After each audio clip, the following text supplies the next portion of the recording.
Selamat datang kembali lagi bersama Eva Rekren. Semoga kita diberikan kesehatan dan mudah rezeki ya. Mari kita analisa emas. Sekarang harga emas di harga 1984 ya. Masih di dalam zona supply ya. Dia masih belum break di atas breakout di atas 1910 ya, 1990 belum bisa breakout. Oke. Semalam saya sempat ada kasih sinyal ya, sinyal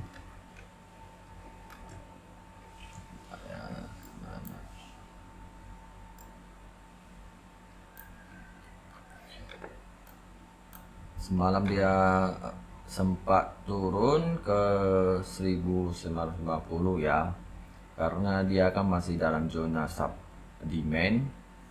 Habis itu dia nggak mau turun, sempat di break di ke bawah, langsung naik ya. Ya, jadi di sini ada key-nya, di sini key-nya. Ternyata sebelumnya dia udah mau ke bawah. Setelah newsnya bagus untuk gold, pada akhirnya dia mulai naik ke atas, mulai fly, tapi dia tidak bisa breakout, jadi masih main di dalam supply ya. Supply di sini kuat dan masih belum bisa pecah, jadi masih tunggu news selanjutnya gimana. Oke, kalau kita lihat ya, di sini dia kan awalnya sudah breakout lewat trendline ya, dia sempat naik, habis itu sempat dia mau masuk ke dalam, gak jadi. Newsnya bagus untuk emas, habis itu dia breakout, langsung dia fly ke atas ya. Jadi ini kita pakai lagi, kita hilangkan ini juga. Ini dia kayak gini besar. Oke, sekarang ini kita rubah lagi.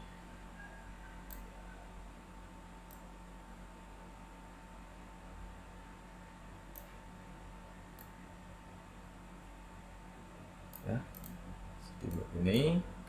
Jadi ini sementara ya, kalau kita lihat 1 jam ya, ini dia masih awal dia uptrend, habis sudah keluar trennya, jadi ini sideways ya.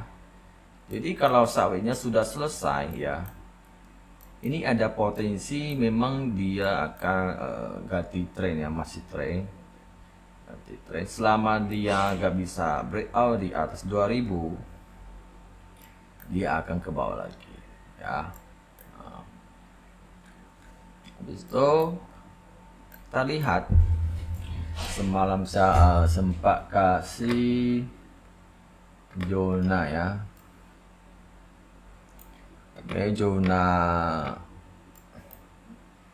buy, high risk, medium risk, low risk ya, terus harga entry-nya. Nah, dia sempat ke 50 ya, sesuai ya, buy low risk ya 150, habisnya apanya sangat tinggi ya.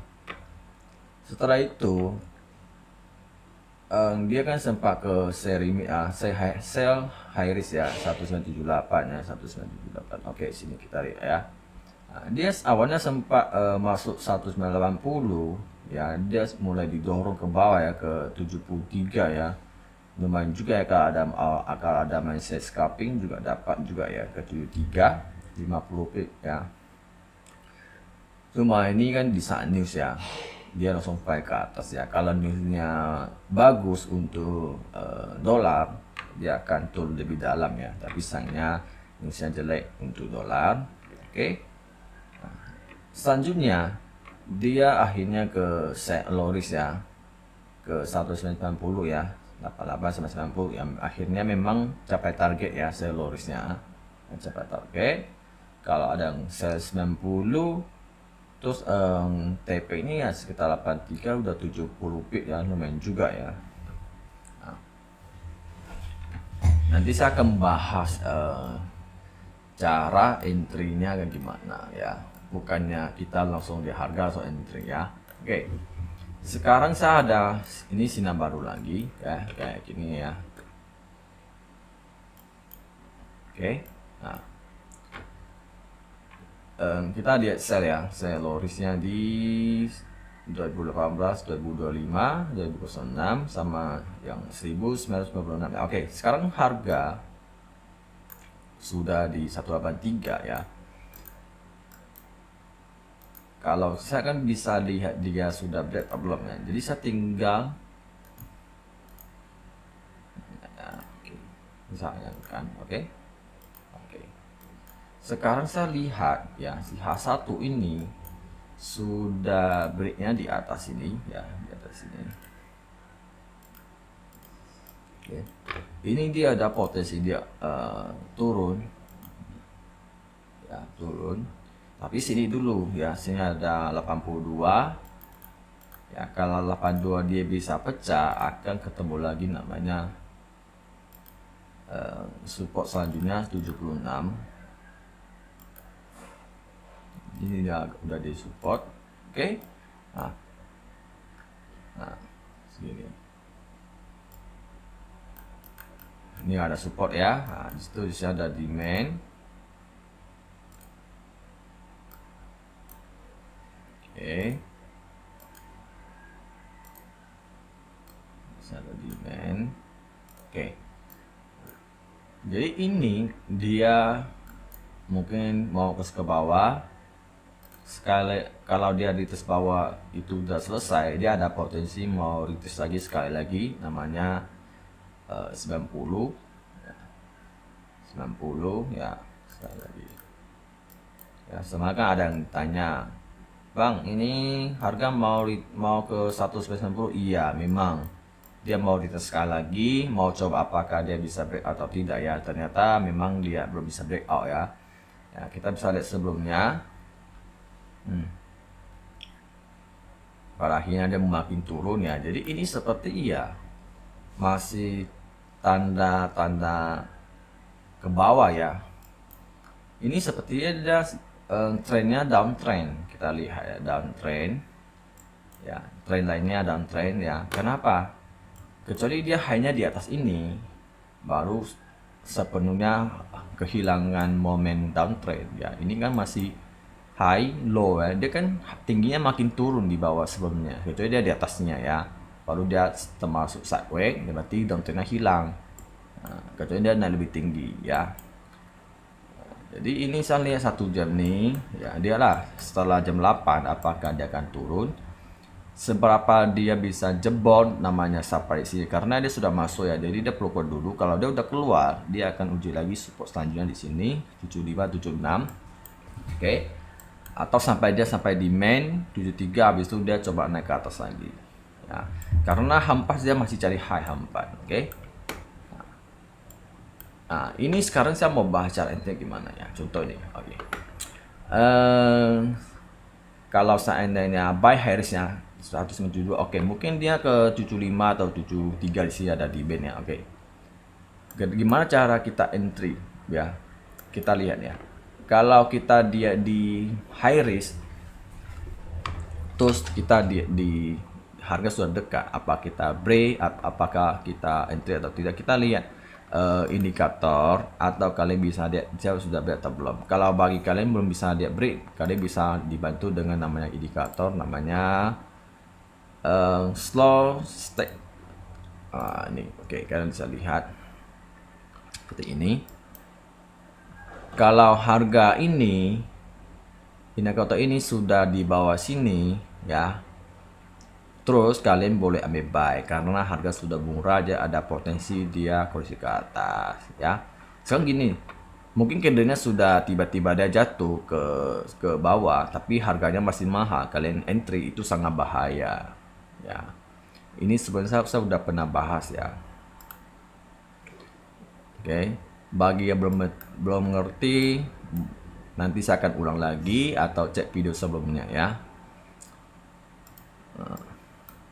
Ini dia ke bawah nih, dia akan uji lagi namanya support karena dia sudah jenuh buy, jadi dia akan kursi ke bawah lagi ya. Lihat seberapa dia akan jebol.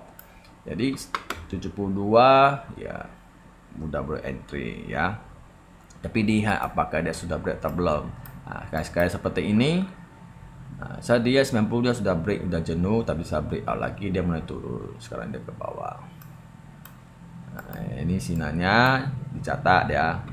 Kalian bisa entry dengan di sini ya. Contoh nih, mungkin high risknya 1996 nih. Oke. Kalian bisa buy ya, gahau ikut sell juga di sini. Sebenarnya ini ya, ini seperti namanya resisten sama support ya. Yang di sell ini resisten ya, resisten. Kalau harganya sudah dekat sell high risk ya, kalau dia sebenarnya kalau dia udah breakout, tapi dia gagal, kalau breakout baru kalian ambil sell. Kalau kalian merasa dia akan breakout, kalian boleh ambil buy ya, nggak harus ikut sell di sini. Kalau satu resisten, kalian nanti mungkin agak bingung mau buy atau sell ya. Ya tergantung pola kalian gimana. Ya kalian merasa dia harga sudah dekat 1996, wah kayak ada potensi nih dia breakout nih, ya udah ambil buy boleh ya. Tergantung cara kalian melihat gimana. Kayak seperti harga key ya, kita entry. Kita lihat loh, kalau seandainya dia 91986 boleh ambil buy ya kalian buy, bisa ambil sell ya ambil sell di situ.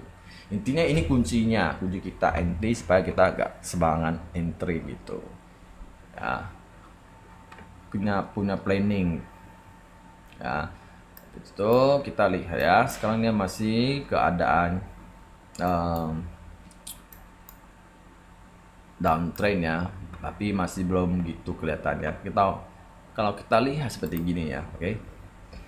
Dan dengan high, low ya. Kalau udah cari low ya dia cari high. Setelah cari high dia cari low lagi kan begini. Ya kan? Karena masih tahap downtrend ya, masih ke bawah ya kan, bisa lihat ya ukuran tren lainnya ya, dia masih ke bawah ya. Kecuali dia ke atas. Nah, sekarang kita lihat di 4 jam. Nah, 4 jam dia candlenya sudah ada tanda jenuh ya, tapi dia kecil ya. Nah, cuma ini batas turunnya ya, kita lihat selanjutnya gimana. Oke. Daily ya, daily dia pullback ya, dia sebenarnya udah turun. Habis itu kita turun lagi ke atas lagi. Tadi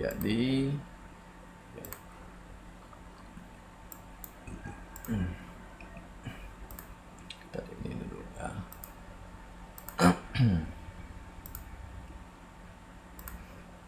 Ini ya, kita ke 4 jam, kita lihat ya.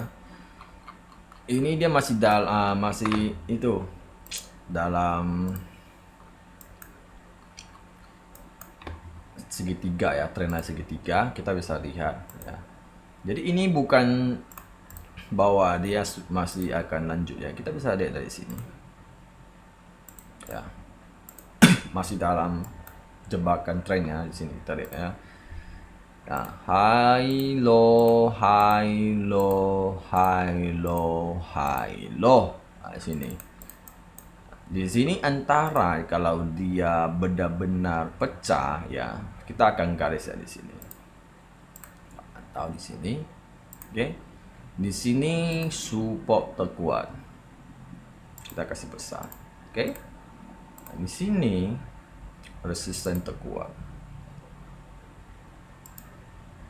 Oke. Nah, kalau dia sudah keluar ya, kalau keluar tapi tidak terjadi namanya pas break ya, ada keluar terus dia mulai jebol support ya 35, ada potensi ketemu 1900 ya. Nah, kalau ini dia keluar, dia breakout di atas 2009, ada potensi uji lagi namanya 25 atau selanjutnya, atau bisa aja ketemu di 2075 lagi ya. Nah, oke. Jadi sekarang ya gue mau kasih ke bawah dulu ya, yang seperti yang aku bahas 1 jam. Nah, dia pelan-pelan turun ya, karena dia udah mulai jenuh ya. Jadi sampai mana? Karena di sini ada demand kecil juga, jadi dia harus jebol. Selama dia tidak bisa jebol, ada potensi dia pullback ke atas lagi. Oke, terus kita cek dolar. Oke, 4 jam. Kan sebenarnya aku udah bilang kan dia masuk lagi kan. See? Dia sempat naik ya, habis itu dia turun ya, memang turun ya. Turun. Di sini kuncinya supportnya kan. Tahu-taunya dia bukannya pullback, tapi dia mulai makin bawah ya.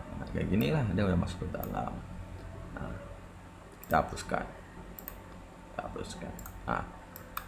Ini ada cara untuk kita lihat ya. Seperti kita mau entry,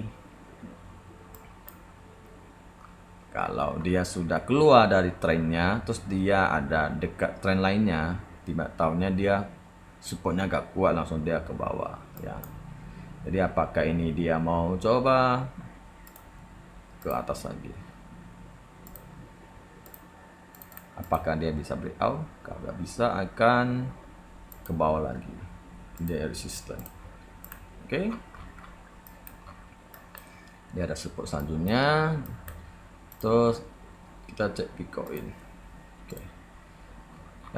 Bitcoin juga situ-situ aja. Terus kita cek minyak. Oke. Minyak sempat dia masuk zona sell, tapi dia sempat turun ke 79 ya, habis itu naik ke atas lagi ya. Sesuai prediksinya ternyata dia sampai ke 79 sesuai panas ini. Terus selanjutnya dia tidak bisa break di bawah ya, gak bisa pecah bawah, akhirnya dia ke atas lagi. Jadi ini gak pakai. Oke, ini dia masih mau naik lagi. Jadi hati-hati ini kalau dia pecah ya. Di sini 80, 800 ini kalau dia pecah breakout, ada potensi wujud lagi namanya 82, 83. Ya. Kalau 82, 83 udah boleh ambil sell ya. Kalau kita lihat trend line ya, trend line sini ya. Dia low high, kalau dia naik high berarti dia akan turun lagi ya. Mungkin sekitar 83 sampai 85 ya, minyak. Oke, 82, 83. Karena produksinya mau dipangkas ya, jadi minyak naik tinggi ya, langsung naik 50 poin. Kalau ada buy di angka 70 ya, naik ke 80 udah 100 ya. Siapa lagi? Kayaknya nggak ada, harus dicek lagi. Oke, sampai di sini aja. Bye bye.